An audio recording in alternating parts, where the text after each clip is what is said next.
Okay guys, just thought I'd make a quick intro video for this one.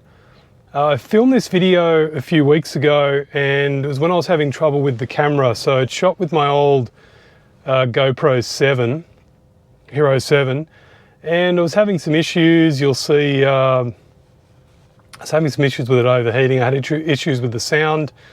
It did actually, film the whole thing, but I wasn't totally happy with the video.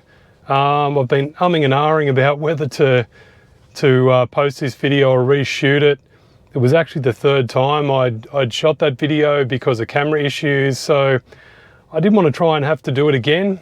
It's a video of my commute to work, and I tried to make it a bit more interesting and drive down through the city, across the Harbour Bridge and across the Anzac Bridge, so two scenic things. Yeah, I think it worked out okay. So I was reviewing the video and thought it was quite long.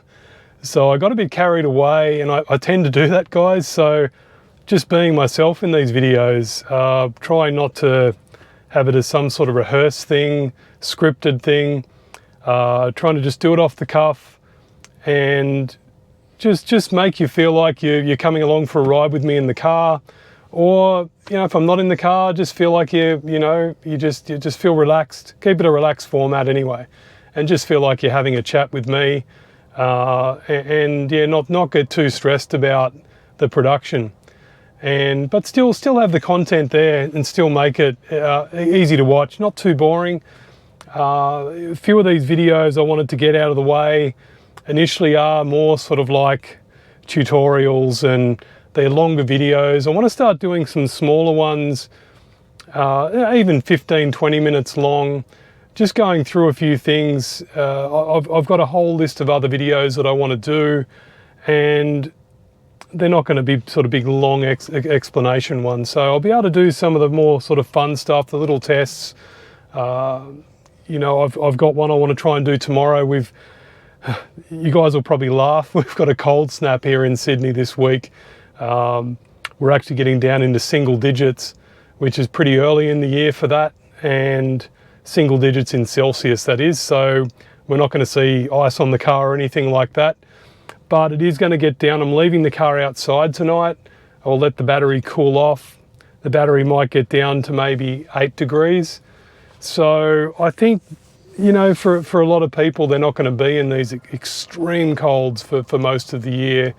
And that might be a good sort of winter average temp for people in a lot of countries. So I'll give you an idea of, with this LFP battery, just how it performs. Anyway, I'll leave it for that video. So I tried to edit this video down. It was about 50 minutes long, and I was just listening to it thinking, there's not much I can cut out. I mean, if I could cut out every little and ah that I do, I probably would have saved 20 minutes, but that's just me. So I tried to cut it down. It didn't work. So what I thought I would do, I've done the first video on aerodynamics, and this video is going to be more about, I got a bit carried away with range, but I think it's pretty important, and efficiency and range go together. And I tried to show some things while I was driving, but it was very difficult. And with the camera angle, you can't really see the screen that well. So what I want to do right now is just explain the Energy app. Just go over it quickly, because I want to do a separate video on that, and a couple of other things on looking at trips and looking at efficiency and things. So I've split the video into two. This first video, you'll get to, we drive over the Harbour Bridge and we drive over the Anzac Bridge. So I'm covering range, the weight of the car, tyre pressures, and the HVAC system. Just a little bit on the HVAC system. I don't go into too much detail, just a couple of little features the car has to be more efficient, and how you can be more efficient with the HVAC system. So I don't want this intro to go for too long, but I just want to quickly show you the Energy app so that you can remember that, and during the video, you'll understand what I'm talking about. All right, let's take a look at the screen. So this is how it would be if you had planned a trip.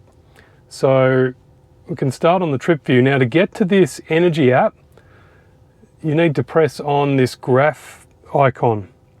So I've actually stored it down here on my bottom bar because I'll often flick to that while I'm driving, and I don't want to have to navigate in through this screen before while I'm driving. It's really good to avoid that. So we'll close that. I've saved it down here. If you're not sure how to do that, you basically just long press down on this bar. You can then move everything around just like the bottom bar in an iPhone or an Android phone. Same deal. We can put that back up here. We can move something else down, but it generally lives in here. But I like to keep it down here next to Spotify, the dash cam, and FM radio. I find those really handy things to have down there. And then also these icons over here change. They're just the recently used icons there. This energy app is really useful. It's, as I'll explain in the video later, your range shown up here, you can see 359 kilometers, 87%. That's based off the average consumption of the car, and that will chop and change. It's not always accurate. It takes a long time to adjust and catch up to your driving style. So that's really still what a lot of people call is the guessometer. So you can see 359 kilometers there. The energy app, this one gives you a dose of reality. So we can look at the trip here, and the grey background, which might be difficult to see here in the car. There's a grey background which is the predicted energy path or energy graph for your trip. So you can see it starts off at 0 kilometers, and then we're going to be 22 kilometers roughly for this trip that I've planned. And you can see at the end of that trip I'm going to end up with 82% left. So I'd be starting at 87% down to 82, and that's usually pretty good. That's pretty good. It's using the average, the average current average consumption in the car, and it's usually pretty good. That will change depending on your driving style and the weather conditions. So if you're driving along and you get a headwind, that's going to just drop off and change. So the grey line, the grey part of the graph in behind the green line is the predicted path, and then the green line is the actual. So the green line will chop and change as you're driving, and this percentage will change. So if you decide to drive smoother and turn the AC off, you can improve on that. The graph in behind will always stay the same, so you can watch and compare and see if you're doing better than what was originally predicted. So this will take into account hills, uphills and downhills, so when you're regen braking and things like that, so it factors that in. So this is pretty accurate.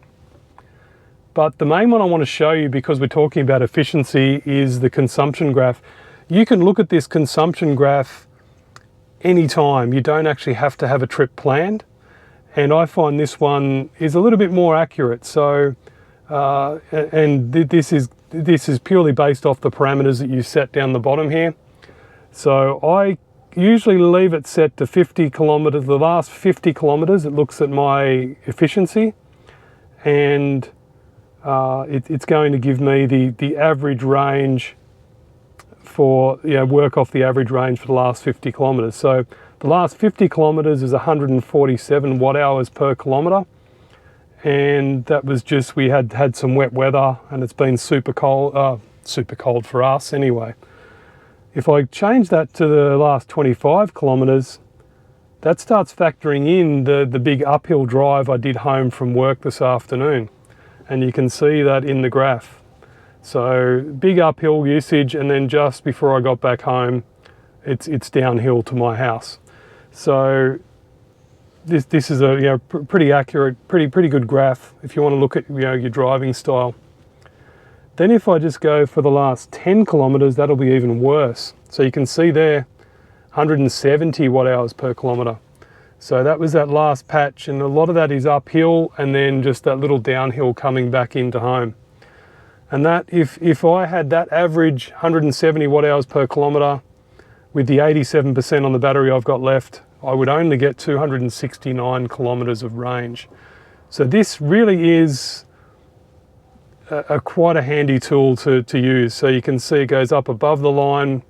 When I exceeded that average, the green is where, you know, I was being super efficient, and I was actually putting energy back into the battery.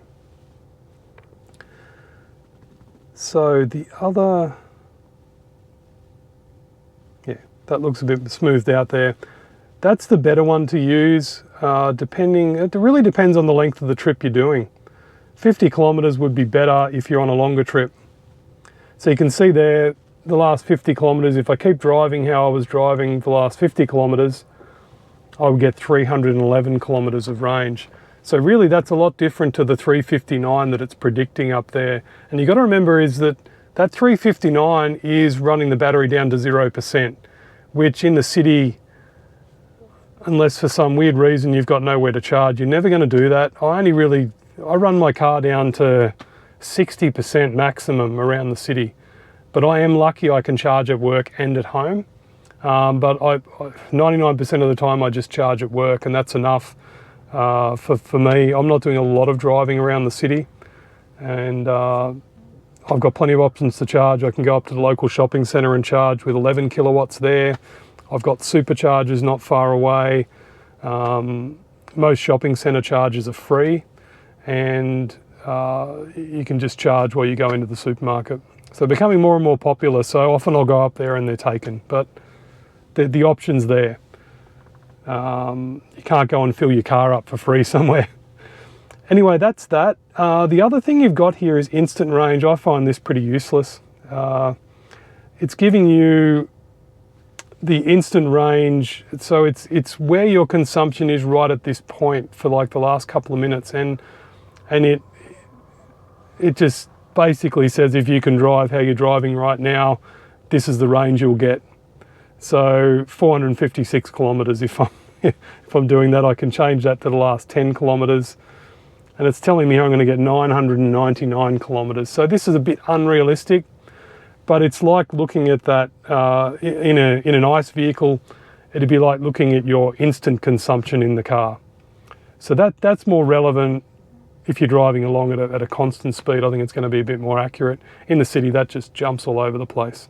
So really for me, I just leave it on average range, 50 kilometres or 25 kilometres. That would give you an idea of what sort of range you would get. And for me, I'm just looking at it out of interest's sake. Driving around the city, it's just me. You know, I'm a bit of a statistic nerd. I like to just look at what the car's doing and what it is possible that the car can do. So look, I just wanted to explain that screen because while I'm driving and the camera angle I've got, you can't really see the screen that well, and I don't think that would be very clear.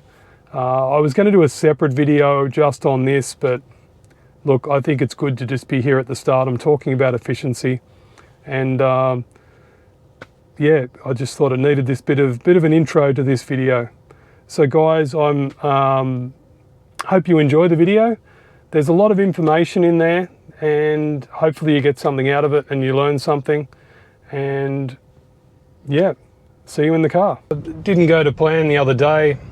After I shot the video on the outside of the car talking about aerodynamics, I had an audio issue with the GoPro. It didn't record audio. I always do a little test video first to make sure that it's recording audio. Even though I did that, yeah, watched the recording later, no audio at all. The microphones, I've got the Rode microphones, they record an audio file. I found it very difficult to line the audio up if it doesn't have another audio file to yeah, if anyone else has got some software they know that can help line audio up, again, an audio file with a video file, let me know. Give me your suggestions. I'd be happy to find something. It's pretty frustrating to film a video for 20 minutes or half an hour and then, yeah, have it useless. But anyway, I ride it off to practice. So what I decided to do this morning was do my, chat to you on my commute to work, but thought I'd mix it up a little bit. And I don't know if you can really see much there on the thing, but one of the great things about the latest software update, the 2022.12.3, I think I'm still on .1, is they've brought back the map orientation compass thing up in the top corner. So that's always there now, and that's such a handy tool. You can press on that and change that map orientation. You can look at the trip overview. You can have north up, or you can have the car always facing north as well. So yeah, pretty good. I missed having that there. They're slowly fixing all the bad design features of the version 11 software. Similar to what what Apple does when it brings out a whole new operating system. There's bugs and things, and they need to iron them out. There's new features they create that they think are going to be popular and aren't. So yeah, I think Tesla are slowly improving. I wish they would improve some of these things a bit faster, because something like that map orientation there is pretty handy. So what I'm going to try and do today, the aim of this, it was depending on traffic, but we're going to head down over the Harbour Bridge, give you a little bit of scenery there. It's pretty nice. We're pretty lucky to have pretty lucky to live not far out of the city. I live sort of roughly 20 kilometres north of the city, and yeah, swinging down, coming in from the north, we'll swing down over the bridge, and then we'll swing around over the Anzac Bridge. That's a pretty cool bridge as well. It swings back over the water here, and then we'll swing back along the M4 motorway over to Olympic Park area where I work, Homebush Olympic Park area there. So yeah, it should be a nice scenic drive. We're going to have a bit of traffic. We're pretty much, well, we'll see what it's like today. Traffic doesn't look too bad, but we're almost back to pre-COVID traffic levels, and that can be pretty shocking here in Sydney. But anyway, I think there's worse cities than Sydney for traffic. But anyway, we're going to swing through there, try and mix it up a little bit. Talk to you about, we spoke about aerodynamics. I want to talk to you a little bit about range, and looking at this map and interpreting that is going to help. Just talk to you a little bit about that. I don't want to focus on that too much. We're trying to talk about efficiency, but obviously efficiency has an impact on range. So we want to talk a little bit about that. But anyway, I thought I'd mention that because I'm pretty happy they've fixed that. You can see the trip overview. And really the other thing, talking about the map and the screen while I'm sitting in here through traffic, I'll put the autopilot on. So there's a few things here that I think there's some screens here that you might have just got your Model 3, or you're looking at getting the Model 3 and you want to have a look at some of the features. Well, the Model 3, you've got a couple of different ways of looking at the range. So you can press up the top here on the battery symbol. It'll give you a guesstimate. It's really going to be, you can see there, 408 kilometres. It's really a bit of a guessometer, I hear a lot of people call it, and it's really that. It's getting more and more accurate as Tesla brings out the software updates, but it's really it's going to be your best case scenario. So that's saying 408 kilometres at the moment. I mean, unless I'm in really slow moving traffic, super low city driving consumption, I'm not going to get anywhere near that. So, that's on 408 kilometres. The place where you get a dose of reality, where you get a bit more of a realistic figure, is looking at the energy screen. Now, it's it's this symbol here, looks like the little graph. Click on that, it comes up with this screen. Because I'm navigating in a trip, it's got this little screen here which is showing, it's predicting my energy consumption throughout the trip. So at the moment it's predicting, I've got a couple of stops added into this journey because I want to navigate me through the city and then out to work. It would have taken me a different way to work if I had have just navigated straight to work. So what this trip screen is, it's pretty cool. It tells you at each stop what battery percentage you're going to have, and it has a predicted path of what it was at the beginning when you first planned the trip, of your consumption, and then the green line is your actual consumption on the trip. So that's coming down here. It's telling me 96% when I get to work, and what I can do is improve on that or make that worse depending on my driving style. And your driving style, really plays a massive part in the efficiency. So how fast you want to accelerate, how fast overall you drive, plays a big role in your efficiency of the car. So you're one of the sort of the key things to do with the efficiency. And sorry, there, the grey graph doesn't change. It stays from your, where you were initially, and your green line moves up or down depending on how you're going. So at the moment, I've improved on, I've made that worse than where originally predicted me to have the battery percentage. I mean, you can zoom on that if you want to look at a shorter window of the trip. But the main screen I wanted to show you, that was just the trip view.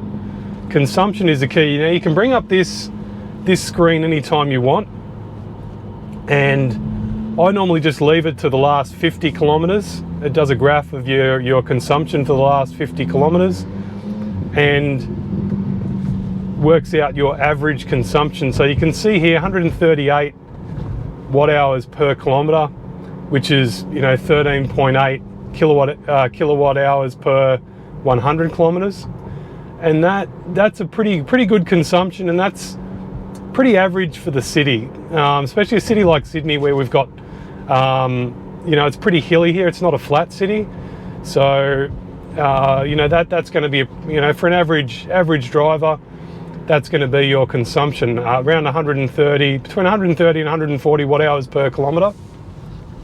And you can see here, it's going to give me a projected range of 378. So that's well short of the 407 up here on the guessometer. And that's purely based off that average consumption for the last 50 kilometers. So this is quite a handy tool to use on longer trips, because you're going to start relying more on the predicted range of the car to work out where you're going to charge. So that's going to become a bit more of a tool for longer trips. Don't really need it so much for around the city unless you can't charge very often and you're running pretty low. Look, that's something you might use around the city or not. Every now and again I like to have a look at it just to see what's going on. Now if you want to look at a shorter window of your driving, say the terrain's changed, a lot of hills, and you want to really have a look at where your consumption is, through the last 10 kilometers or 25 kilometers, you can see here how that changed. Now this gives you a bit more resolution of what's been happening in the last 10 kilometers. So you can see here my consumption is 100 watt hours per kilometer. Because I've been sitting in traffic, the motor hasn't really been working that hard. I've had some downhills coming to this point, and you can see if I could keep that consumption, well, it's jumped up to 120 now. I've come onto the expressway here. I'd be 409, and that's a bit lining up a bit more with but that's going to chop and change all the time as that average changes. I like to have it back on the 50. That's a bit more realistic, looking at the average for the last 50 kilometers. 25 is probably a little bit more realistic for this particular journey. Or what you can do is look at the instant range. So instant range here gives you a snapshot of where the car's consumption is right at that point, and that's, you know, it'll take a little snapshot of the watt hours per kilometre every couple of seconds, and then it will change that up. And this is where it's tricky, where these lanes change all the time. Try and zip in here, and yeah, that's got to be a bit more of a you know, that sort of instant range prediction. So that's quite a handy screen. We might just flick it back to the map. So here we're coming down. We're going to cross over the Harbour Bridge. I almost missed the turn off. We almost sat through the tunnel with no view. Yeah, so that's gives you a general idea of the range of the car. Different ways you can look at the predicted range, and that's a good thing about Tesla as opposed to other cars. So from what I know about some of the other EVs, that's quite a good system that not many other you know, at the affordable EV price range. So that's great. Range, as I brushed on that briefly. Now, range in the city isn't as critical as what it is on longer trips. Longer trips, even around the city, really, efficiency does become the key, because that's your energy consumption between charging stops.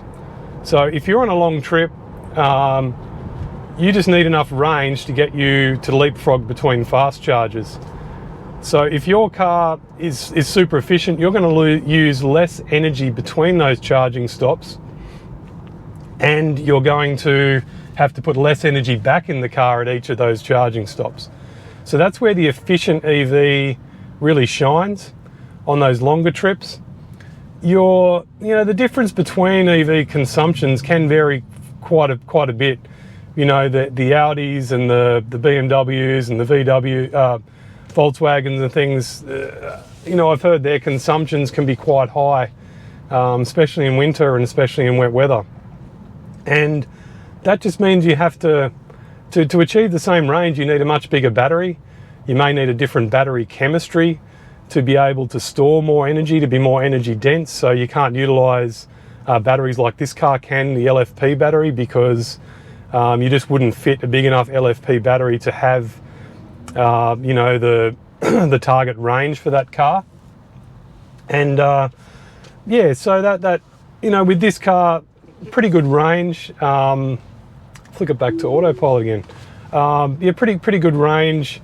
I think around that, you know, 400 to 500 kilometre WLTP range is, you know, most people could live with that range, unless you live in a country area where the charges are few and far between, and you need to do some longer legs without charging, longer trips without charging. Then you would need a long range or something like that.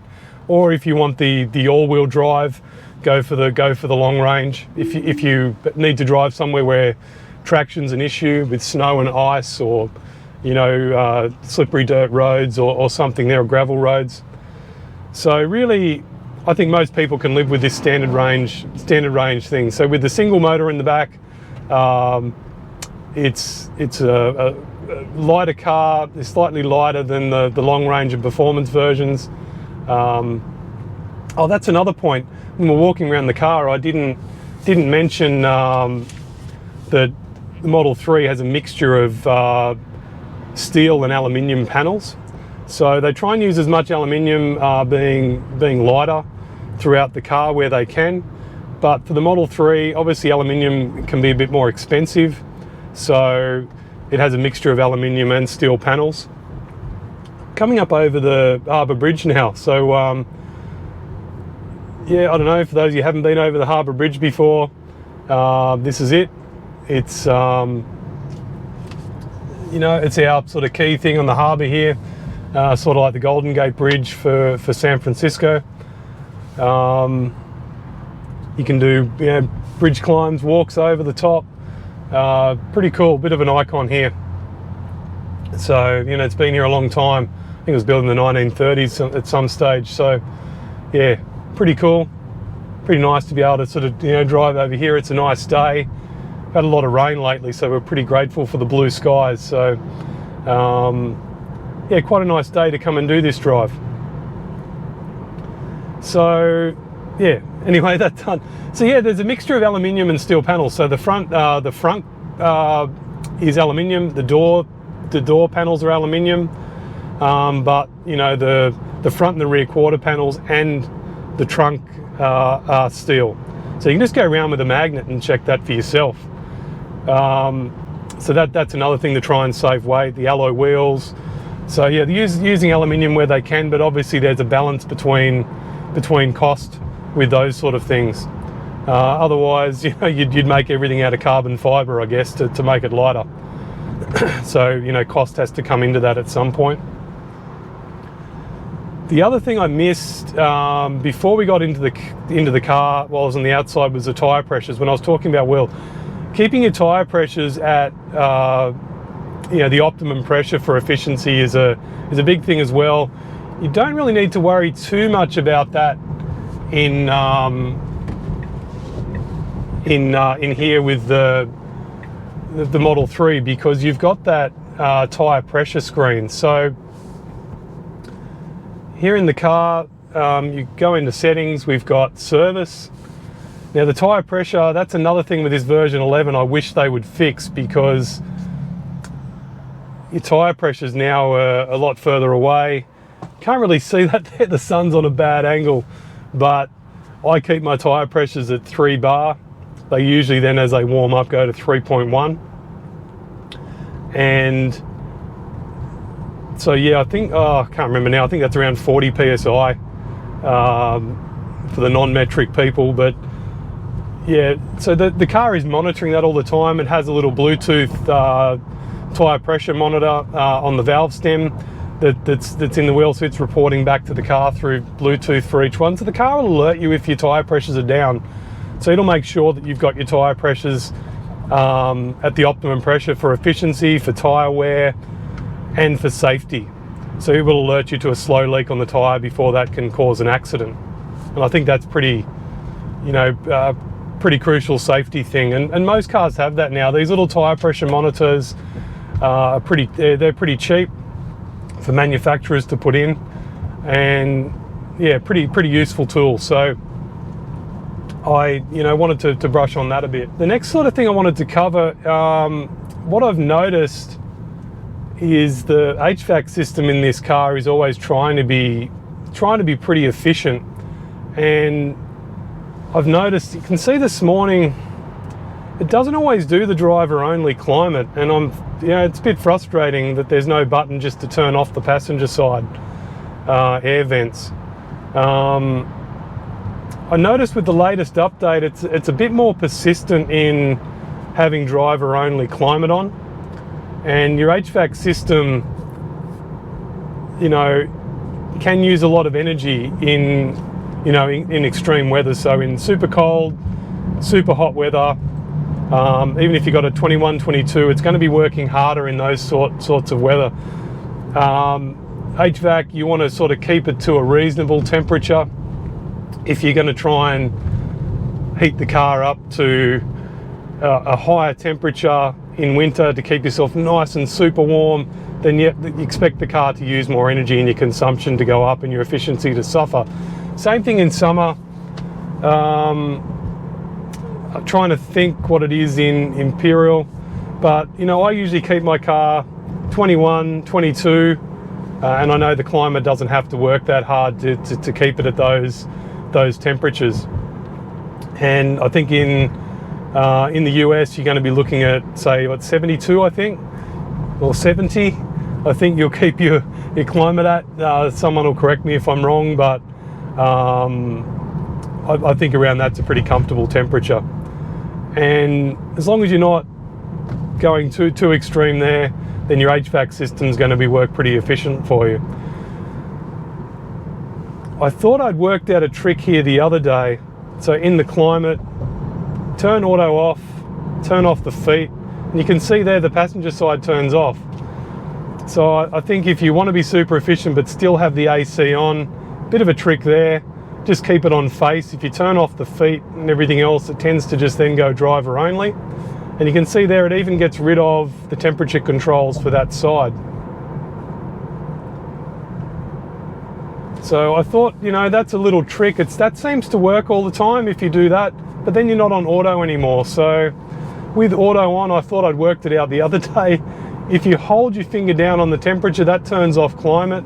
Then you touch the driver's side alone. Yeah, the other day it was leaving that one off when I did that little trick. So anyway, thought I'd solved it. This is the Anzac Bridge. So this is the bridge taking you over to Glebe. We're heading south out of the city, takes us over the water here. There's a big cruise ship terminal, so cruise ships need to go under. This needed to be a pretty high bridge. This is a pretty cool bridge. It's not as old as the Harbour Bridge. You know, it's another pretty scenic one. It takes us down into this sort of dock area here. There's fish markets to the left there, and then we're going to swing around and go through a new tunnel that bypasses quite a busy road and saves a fair bit of time, and takes me out onto the M4 motorway, and we can get out to work. But I thought I'd take you through this bit more of a scenic route today. They're still doing a lot of construction here. They've got new metro rail systems going in, just to try and help people that live a bit closer to the city with public transport congestion. And it's quite good to see. It's sort of I think it's a light rail coming out to here. So anyway, this is pretty lucky to live in the city. There's a few scenic spots. This is a little bit out of the way for me. It's probably about a 20-minute longer trip to come this way. So yeah, this car, the HVAC system, still on that. It's pretty efficient. It will take heat from the battery to heat the cabin up, and the same token, in the reverse, it will take heat from the cabin and heat the battery up. And the different systems within the car are sharing that heat with each other. So the heat from the motors goes into heating the batteries up, and you know, it's all about simplifying and having less components in the car as well to try and make the car a bit cheaper. Simpler systems, less components can mean it's more reliable as well. There's less components to fail, and making it less complicated. So the HVAC system, I think we've covered everything there as far as efficiencies go. I think we spoke about the heat pump. That's much more efficient than, say, the PTC heaters, which were pretty much like a ceramic element that heated up to heat up the battery and to provide heat to the cabin and everything there. So they're not as efficient as the heat pump. And the heat pump really changed and made this car much more efficient, gave it a bit more range, and really changed things. So the AC systems in electric vehicles, you know, in ICE engines, your AC compressor to cool the car down. This car has an AC compressor to cool the battery. The good thing about EVs is the AC is variable speed. So with an ICE engine, you've got a big clutch on the front of your AC compressor, and it's either on or it's off. There's no in between. So they try and make it as efficient as possible, that when the pressure in the pressure of the gas in the AC system is at a certain pressure, the compressor cuts off to try and be efficient. But with an EV, there's finite control of that AC compressor, so they're a bit more efficient for an EV. That's one benefit there. So then we've got the heat pump for heating is more efficient, and they all work off the high voltage battery in the car. They're not drawing off the 12-volt system. What we're trying to achieve with EVs, something I didn't mention before, was having smaller batteries is going to become more and more key, and the battery chemistry. So keeping the batteries smaller saves weight, and you know, it's less materials going into the car when it's built, and then less materials at the end of the life, or the end of the life of the battery, or the end of the life of the car to recycle. And I think that's going to become more and more, you know, as EVs are made in bigger volumes, that's going to become more of a topic, an ethical topic. So what's going to happen to the cars at the end of their life, and also the amount of minerals going into the cars, or materials going into the cars for when they're built.